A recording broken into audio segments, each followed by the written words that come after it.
我小时候，村里有个传说，说是门缝里能看见鬼。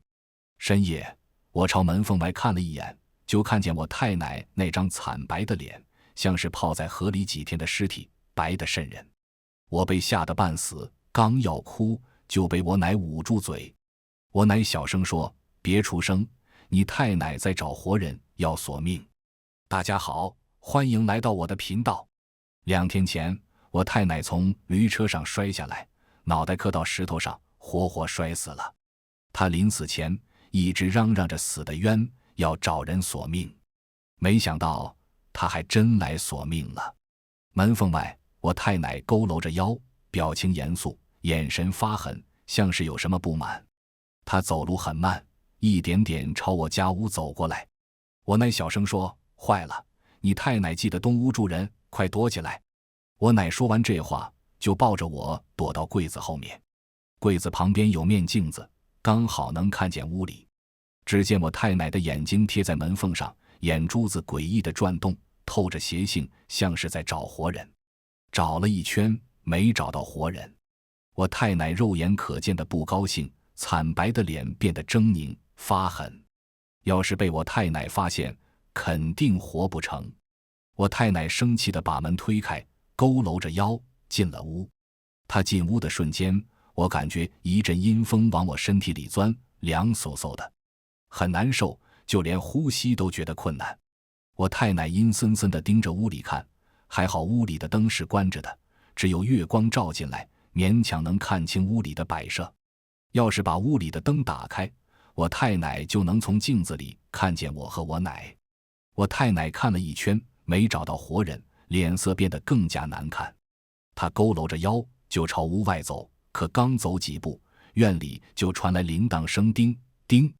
我爷回来了，他赶着驴车回来的。我奶脸色变得难看，她小声说：“坏了，你爷回来了。”我奶话音刚落，我太奶就发出几声刺耳的尖笑。她佝偻着腰，慢慢往后退了几步，走到土炕旁边停下来。她上了土炕，还平躺在土炕上，像是假装在睡觉。不仔细看，根本看不出她已经死了。院里又传来铃铛声，还有驴圈门被打开的声音。我也把驴拴好，很快就能进屋。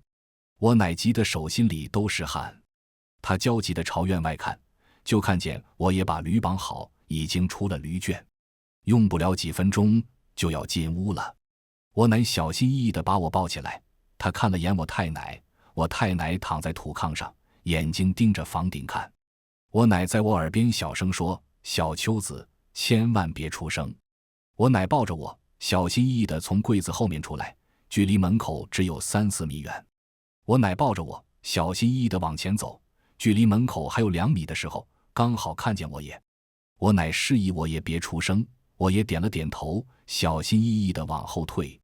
很快，我奶抱着我出了屋，她小声说：“老头子，快把驴车牵出来，咱娘来索命了。”我爷瞪大了眼睛，他害怕地说：“土炕上躺着的是咱娘。”我奶点了点头，他小声说：“咱们快走，千万别被娘看见，要是被娘看见，就该索咱们的命了。”我奶话音刚落，就听见屋里有动静，我抬头一看，就看见我太奶的脸贴在玻璃上，正阴森森地盯着我们看，一脸的邪笑。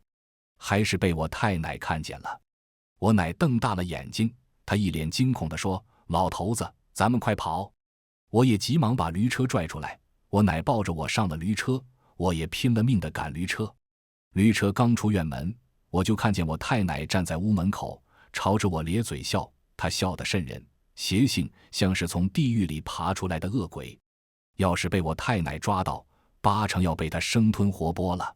我奶惊恐地说：“老头子，把驴车往后山赶，咱到后山的观音庙躲一晚，等天亮再说。”我也点了点头，他焦急地说：“行，先到观音庙躲着。”我爷说完这话，就把驴车朝后山赶，很快就到了观音庙。我爷把驴车拽进观音庙，还把观音庙的门关上。观音庙里供奉着土观音，供台上还有香火。我奶扑通一声跪在地上，哀求道：“求观音娘娘保佑，救我一家老小。”我奶说完这话，连着磕了几个响头。我也叹了口气，他生气地说：“好端端的，娘咋从棺材里爬出来了？”我爷话音刚落，我奶就生气地说：“我早就说过，娘是横死的，应该早早把尸体烧掉，你非要当什么孝子，停棺3天。这回好，娘从棺材里爬出来，找咱们索命来了。”我爷一脸无奈，他说：“娘活着的时候，咱对娘不错，她为啥找咱们索命？”我奶有3个儿子，我爷是老大。这几年我太奶年纪大了，我爷他们哥仨轮着伺候，一家伺候2个月。我太奶就是从我2爷家离开，去我3爷家的路上出事的。等我家赶到的时候，我太奶已经快咽气了，连句完整的话都没留下。我奶皱紧眉头，不高兴地说：“这人死了，就只有恨了，哪里还能记得好？”我也说：“等天亮，我去找老2、老3商量下这事咋办。”我奶点了点头，她说：“行。”第2天一早，公鸡连着打了3次鸣，我们才赶出观音庙。我也赶着驴车下了山，很快就到了我2爷家。刚好我3爷家的几个人也都在，但很奇怪，我2爷家院门上挂满了黄色的符纸，符纸上还有红色的符文。院墙上还压了2块大石头，大石头上还画了红色的符文。红色的符文很刺眼，像是用血画的，看起来透着诡异。我也神色凝重地说：“老2，你挂这些符纸干啥？”我2爷干笑2声说：“咱娘是横死，我胆子小，就请道士画了符文，等娘头七过了，我就把这些符文都撤了。”我2爷说这话的时候，眼神一直在躲闪，看着像是心虚。我爷阴着脸说：“你要是赶驴车稳当点，就不会出这事。”我2爷撇了撇嘴，没好气地说：“事情已经出了，你现在怪我也没用了。老大，你咋突然来了？”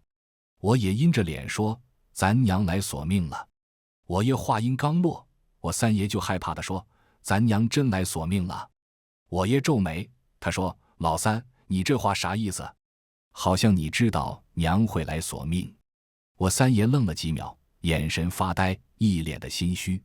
我2爷急忙挡在我3爷前面，他干笑2声说：“咱娘咽气前一直念叨死的冤要来索命，老3说这话也正常。”我也冷哼一声，没好气地说：“你们2个要是对娘上点心，就不会出这事。”我2爷撇了撇嘴，没说话。我3爷干笑2声说：“老大倒是说了，只要娘在头七前没找到人索命，就会魂飞魄散，咱只要躲在老2家不出去就没事。”我也看了我3爷一眼，不放心地问：“真的？咱娘怨气可大，这几张符纸就能拦住？”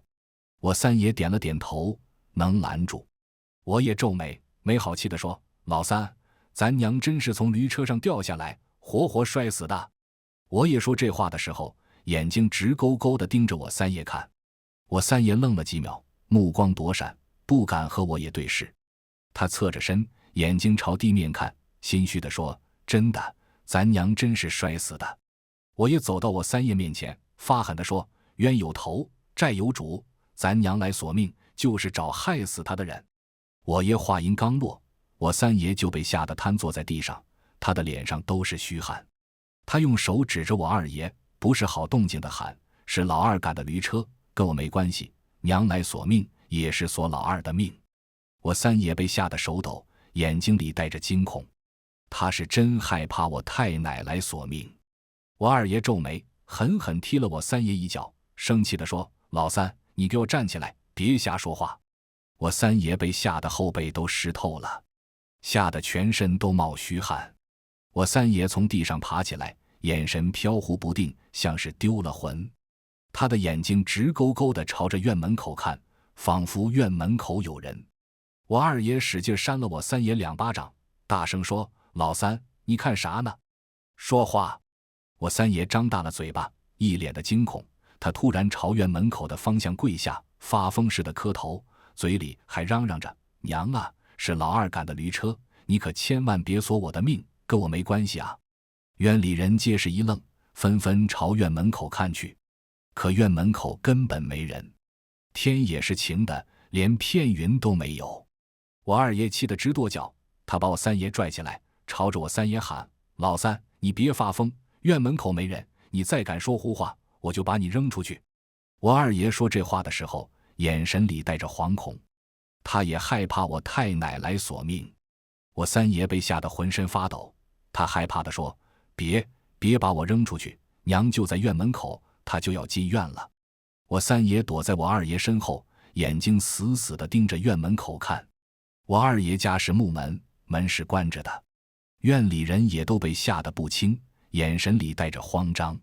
突然院门开了，像是被人推开的，可院门口什么都没有。我三爷看见院门开了，他扯着脖子喊：“娘来了，娘来索命了！”我二爷脸色惨白，站在原地不敢动。他扭头看向我爷，他说：“老大，你快想想办法啊，这院门咋开了？”我三爷扯着脖子喊：“娘进院了，他要索我的命，我啊！”我三爷像是疯了，他朝着水井跑，要跳井自杀。我也急忙抓住我三爷，把我三爷拽了回来。我三爷红着眼睛说：“娘进来了，老大，他就在你身后。”我爷身后明明什么都没有。我爷皱眉，他朝着我二爷喊：“老二，快杀只公鸡，把公鸡血洒在院门口。”我二爷脸色惨白，他急忙拿刀杀了只公鸡，把公鸡血泼在木门上。公鸡血泼在木门的瞬间，木门冒出一股股的黑气，看着瘆人。黑气散开后，我也把木门关上。他阴着脸说：“老二，咱娘到底是咋死的？”我二爷愣了几秒，说话都变得磕巴。他说：“摔死的，从驴车掉下去的。”我爷表情发狠地说：“你说谎，咱娘是不是被你害死的？”我二爷脸色变得难看，他生气地说：“不是，咱娘是摔死的。”我爷生气地说：“晴天白日，咱娘都能找过来，他怨气大得很啊！这几张符纸，我看挡不住咱娘。”我爷话音刚落，我三爷就一脸慌张地问：“老大，你还有啥好办法没？可千万不能让娘进来。”我爷板着脸，没好气地说：“你们不说实话，我咋想办法？这厉鬼索命，都讲究因果报应。”我三爷慌张地说：“咱娘是被活活饿死的，老二根本不给娘吃饭，跟我没关系。老大，你快想想办法吧。”我二爷恶狠狠地瞪了我三爷一眼，他生气地说：“老二，你少瞎说，我啥时候不给娘吃饭了？不给娘吃饭的是你。”我三爷没好气地说：“1个月30天，我给娘吃20天的饭，比你强多了。你就给娘吃10天的饭，还让娘伺候你一家老小，娘最恨的人是你。”我三爷焦急地说：“老二，昨晚你看见咱娘了？你不是说咱娘没来吗？”我二爷气得直跺脚，他扯着脖子喊：“咱娘快100岁的人了，按理说早该死了，可她偏偏不死，还长出了黑头发。人家都说老辈活的时间长，是在吃子孙后代的寿命。我已经死了2个孙子，1个儿子，再让咱娘活下去，我怕下一个死的就是我。”我爷阴着脸说：“咱娘是让你们活活饿死的。”我二爷板着脸，没好气地说：“不是饿死的，咱娘确实是从驴车上掉下去摔死的。”我也狠狠踹了我二爷一脚，生气地说：“老二，平日里你赶驴车很稳，从来没出过事，咋偏偏咱娘出事了？”我二爷皱眉，肉眼可见的心虚，他说：“谁知道呢？偏偏那天驴受了惊吓，发疯似的跑，这是怪不到我头上。”我也阴沉着脸，半天没说话。我三爷急得直跺脚，他说：“老大，事情的来龙去脉都跟你说了，你快想想办法，千万别让娘进院。”我也说：“去观音庙躲着，家里不安全。”我二爷说：“有啥不安全的？昨晚就是这些符纸把娘拦住的。”我二爷话音刚落，我三爷就变了脸色，他一脸惊恐地说：“昨晚咱娘来了，你不是说咱娘没来吗？”我二爷皱眉说：“你胆子小，我没告诉你。”我三爷慌张地问：“咱娘跟你搭话了吗？”我二爷说：“没有，他就站在院门口，朝院里看了看，他不敢进来。”我二爷说完这话，又看着我爷说：“后山的观音庙又破又小，也没几个人供奉，你敢确定庙里住的是真菩萨，还是老老实实待在院里吧？”我爷和我奶对视一眼，我奶说：“就听老二的吧，人多阳气足，等熬过头七就没事了。我也无奈地叹了口气，半天没说话。转眼到了晚上，天很阴，还下了小雨，借着月光勉强能看清院里的摆设。空气里弥漫着难闻的腥臭味，像是腐烂掉的猪肉味，很难闻。我也架起火盆往里烧纸钱，我二爷、三爷在旁边折金元宝。每个人的脸色都很差，都不敢去睡觉，就害怕我太奶会来。我也往火盆里扔金元宝，他说：娘啊，给你多烧点纸钱，你就安心走吧，投个好胎。金元宝掉在火盆里，发出滋滋的声响，听着瘆人。半天还烧不着，院里的人脸色都很难看。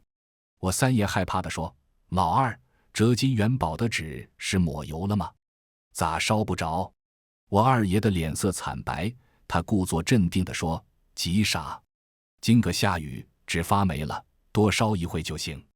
我二爷说完这话，又往盆底加了干柴，可火盆里的金元宝还是没着，就连火盆里的火眼看着都快要熄灭。我二爷急忙往火盆里滴了几滴柴油，火苗瞬间燃起，盆里的金元宝都烧了起来。我二爷松了口气，笑着说：没啥事，都别紧张兮兮的。我二爷话音刚落，就听院门口传来动静，是一伙接亲的人，有7、8个人。新娘子盖着红盖头坐在自行车上，手里还抱着一只大公鸡。我爷皱眉说：这是冲喜的，附近村子都有这个习俗，谁家男人病了就娶个媳妇过门冲喜。媳妇只能跟公鸡拜堂，到婆家前还不能双脚沾地，规矩很多。我二爷皱眉说：是海村的刘奎，这人我认识。我二爷话音刚落，院门口就传来说话声：福子哥，回村的山路堵了，新娘子的脚不能沾地，求你帮帮忙，让躲一晚上的雨。我爷皱眉说：别让他们进来，我怕咱娘混进来。我二爷说：不能，咱娘连门槛都跨不过来，再说了，还有这些辟邪的符纸，不会出事。我三爷一脸惊慌地说：老二，咱还是小心点吧。我二爷说：人多阳气足，让他们进来吧。再说了，我和刘奎还有些交情，他经常来买我家的羊肉。我二爷说完这话，就把院门打开，接亲的人进了院。2个年轻后生把自行车抬进院，新娘子坐在自行车上。我二爷问：谁家冲喜啊？刘奎说：老李家的小儿子冲喜。我二爷说：李小子我见过，才20岁，身强体壮的，出啥事了？刘奎擦了擦脸上的雨，他说：上山捡树枝，被野猪咬了脑袋，差点死了。刘奎说完这话，又和院里的人说了几句客套话，还给发了烟，是那种成盒的细烟。我三爷抽了2口细烟，笑着说：快拿个木盆来，放到新娘子脚底下，也不能一直让新娘子坐在自行车上。我二爷说：对，快拿几个木盆。我跑到仓房，拿了4个木盆出来，我把木盆放到新娘子脚底下。新娘子从自行车上下来，怀里抱着大公鸡，媒婆扶着新娘子在木盆上走。我搬来一把椅子给新娘坐，又在椅子旁边放个木盆。新娘子坐在椅子上，脚踩在木盆上，月光照在新娘子的喜服上，没有半点喜庆，反而处处透着阴森，像是要和死人结婚。刘奎朝着我二爷道谢，他笑着说：福子哥，要不是你收留，我们今晚还真不知道咋办好。我二爷笑着说：这算啥？你说这话可就见外了。我二爷话音刚落，就刮起一阵阴风，火盆里的金元宝被吹得满天飞，火盆里的火苗也被吹灭了，四周一片死寂，只剩下风声。这风声像是鬼哭狼嚎，听着瘆人。其中一个烧了一半的金元宝还吹到刘奎脸上，刘奎愣了几秒，才注意到地上的纸钱还有金元宝。刘奎说：福子哥，这是……我二爷脸色变得难堪，他干笑2声说：我家老太太去世了，这是给老太太烧的纸钱。刘奎愣了几秒，他说：老太太啥时候去世的？我二爷说：几天前去世的，睡了一觉，人就没了，一句话也没留下。我二爷话音刚落，新娘子的头就动了一下，明显是在扭头看我二爷。我二爷故意说谎，害怕村里人戳他几两骨，对外都说我太奶是寿终正寝。刘奎抽了2口烟说：“老太太没遭罪，挺好，你也别太难过。”我二爷点了点头，他又把火盆架起来往里扔纸钱，可点了几次火就是点不着。刘奎说：“福子哥，你别急，雨天不好烧纸钱。”刘奎说这话的时候，还朝院门口看了一眼，院门上贴的符纸他都看见了。院里的人皆面面相觑，小声议论着。我二爷脸上有点挂不住，竟然开口骂我太奶。他没好气地说：“给你烧钱你不要，你到底想要啥？”我二爷话音刚落，火盆里的纸钱就烧着了，很快就烧成了灰，灰上出现一个字，竟然是命，还泛着红光。院里的人看见这个字，皆是一愣，眼神里带着惊恐，空气里又弥漫出一股腐烂的臭味。这臭味很近，仿佛就在我身边，可我身边除了我奶，就是盖着红盖头的新娘子，根本没别人。我下意识地朝院门口看，院门是关着的，门槛也还在。按理说，我太奶根本进不来。我三爷用手指着火盆，说话的声音都在发抖。命是命字，咱娘要来索命。刘奎看了我三爷一眼，眼神里带着震惊。我二爷脸上挂不住，他狠狠踹了我三爷一脚，又把火盆里的灰倒掉。他没好气地说：“老三，你少瞎说，别总疑神疑鬼的，那就是烧出的灰。”我三爷害怕地说：“那分明是个命字，哪有这样巧合的事？”刘奎干笑2声说：“老三哥，你别慌，咱们人多，不会出事的。再说了，人怕鬼3分，鬼怕人7分，别自己吓自己。”我二爷阴着脸说：“再敢瞎说，把你赶出去。”我二爷说完这话，又往火盆里扔纸钱烧。院里的人都围在火旁边烤火，没人说去睡觉的事。刘奎说：“福子哥，还有吃的吗？新娘子家太远，我们1天没吃饭了。”刘奎说这话的时候，眼神里带着不好意思，毕竟谁家的粮食都不多。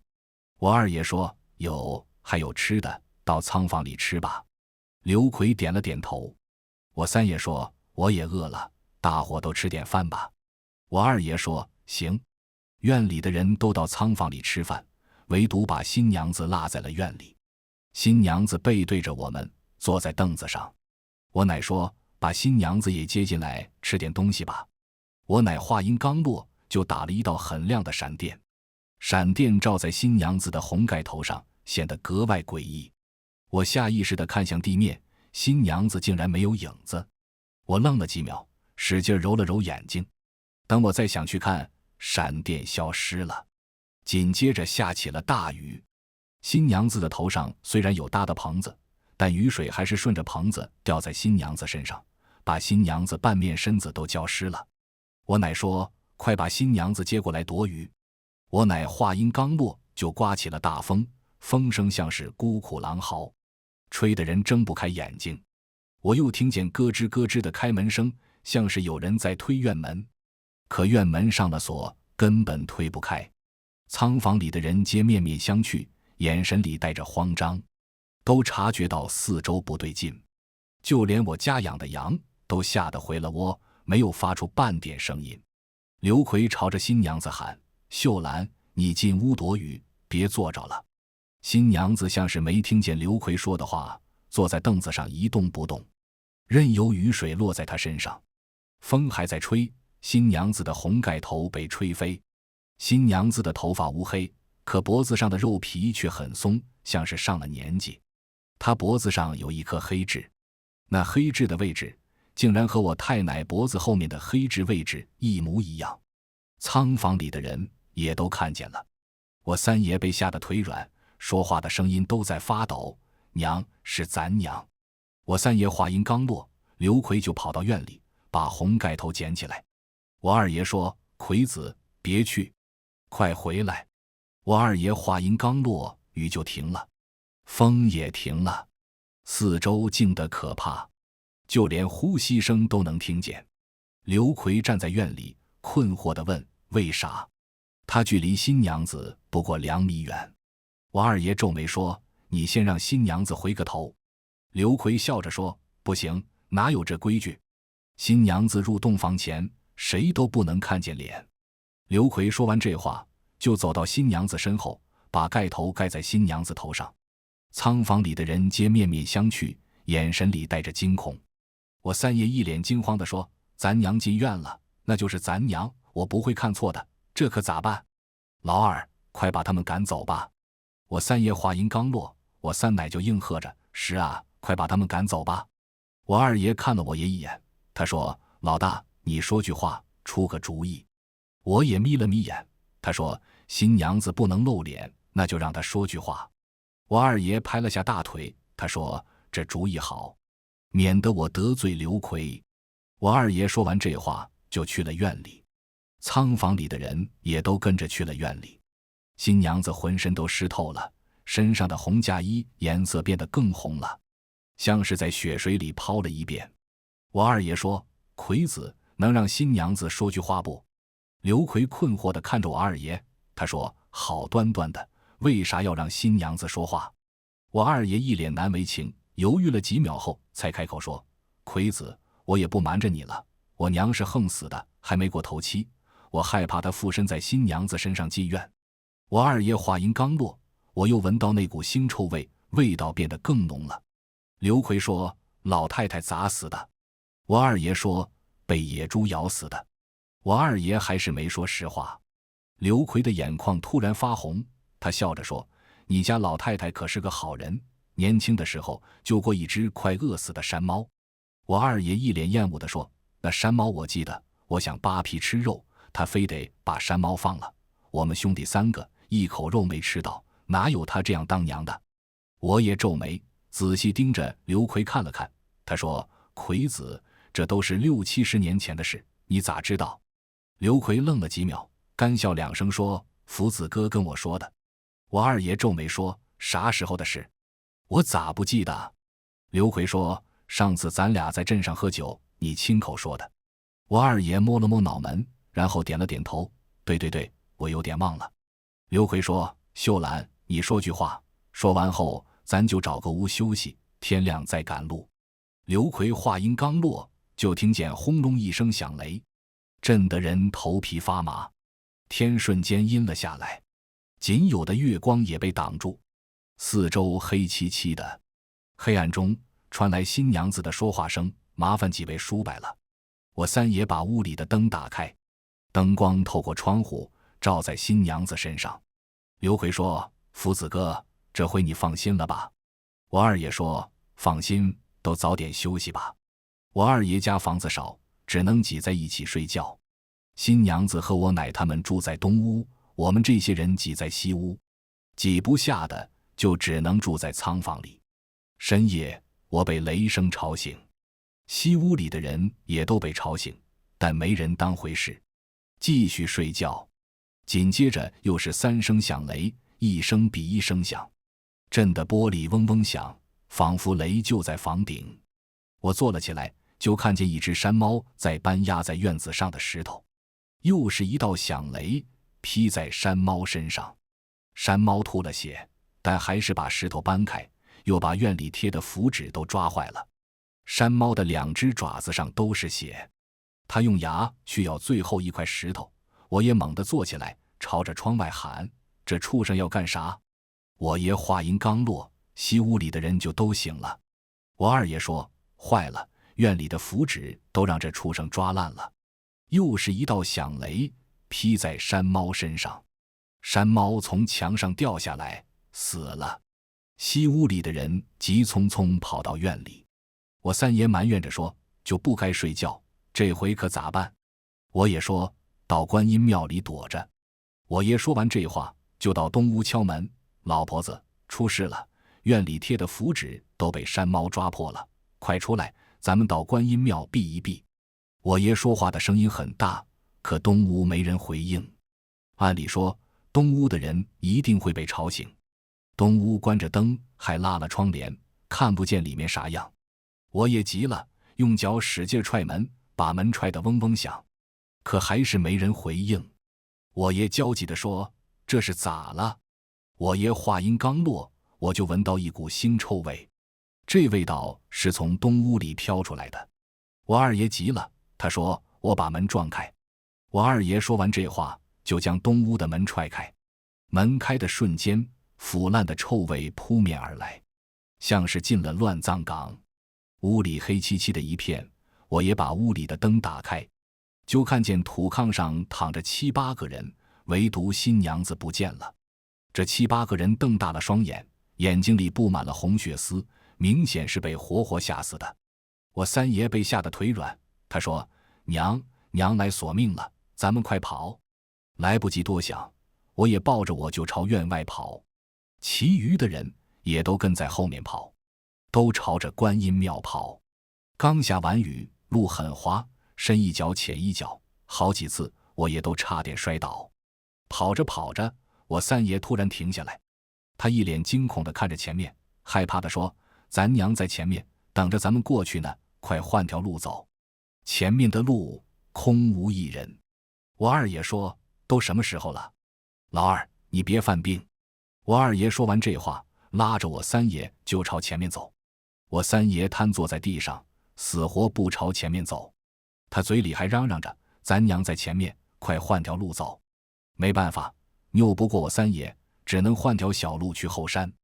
爬了好久才爬到后山，可观音庙竟然塌了，看样子是今晚下暴雨才把观音庙冲塌了。我三爷跪在地上嚎啕大哭：“娘啊，你这是要全家人给你陪葬吗？”我三爷话音刚落，就听见哒哒哒的走路声，听声音距离我们很近。我爷把我三爷拽起来，没好气地说：“别嚎了，快跑！”我也抱着我朝山上跑，像是无头苍蝇。不知道跑了多久，看见一户人家，院里还亮着灯。我二爷说：“咱快进去躲躲吧，有门槛能拦住咱娘。”我也点了点头，他说：“行。”院门没锁，我们几个人进了院。我二爷把院门锁上，我们几个人奔着东屋走，可咋推门就是推不开。我们又绕到东屋的玻璃前，就看见屋里坐着4个人，一个30出头的女人，身边还有3个小男孩。那3个小男孩也就8、9岁的样子。女人给3个小孩拿了窝头吃，她自己喝用树皮煮的水。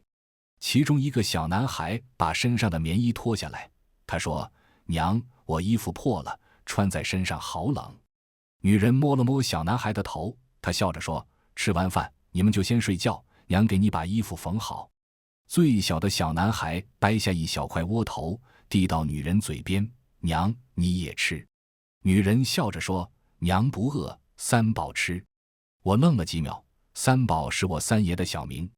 女人把几个孩子哄睡后，她拿起剪刀，把自己身上穿的棉衣剪了个窟窿，从里面掏出棉花，塞到几个小孩的棉衣里。